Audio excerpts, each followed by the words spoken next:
বিসমিল্লাহির রহমানির রহিম। মোহাম্মদ আব্দুল শহীদ চাচা কিছু কথা বলবেন, আপনারা একটু শুনেন, বলেন।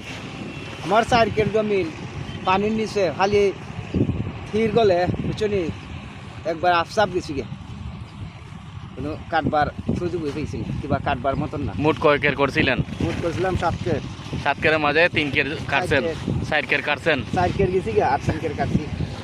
উনি বলছেন যে আমার 4 কের জমি পানির তলে আছে। এটা কি নিজের করছিলেন না ইজারা আনছিলেন? এটা চুক্তি আনছিলাম। চুক্তি বাগে আনছিলেন। অনেক মানুষের কষ্ট দিলে সহ্য হয় না। আজকে উনি ফরার দান নিজে আইনা বাচ্চা কাচ্চার মুখে তুলিয়ে ধরার জন্য পানির তল থেকে এইগুলা তুলে আনছেন।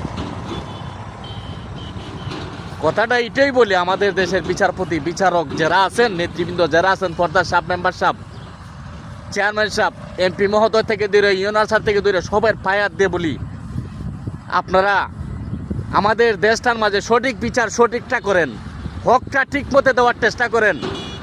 কোন কেসটা এই এখন এই পানির মাঝে বুড়িয়ে এইগুলা সারাদিনে আনছে নৌকা দিয়ে ডেঙ্গি দিয়ে আইনি, এখন আবার এগুলারে বাইরিয়া গর্দা দিয়া বাইরে এগুলা আবার মেশিনে পিছে না, মেশিনের তলে লয় না, বাইরিয়া যাইরে জুড়ে গর্দা দেয়, বাইরে ধানগুলা বাইর করতেছে না মাত্র আমার মতন বাচ্চা কাচ্চাকে মানুষ করার জন্য। এই জন্য বললাম প্রত্যেক এই বিচারক যারা আছেন, আপনাদেরও মই মুরব্বী, আপনাদের বাবা মা সবাই কষ্ট করছে আপনাদেরকে মানুষ করার জন্য। একটু গরিবের পাশে দাঁড়ান, আপনাদের কাছে রিকোয়েস্ট করি, একটু গরিবকে ভালোবাসেন।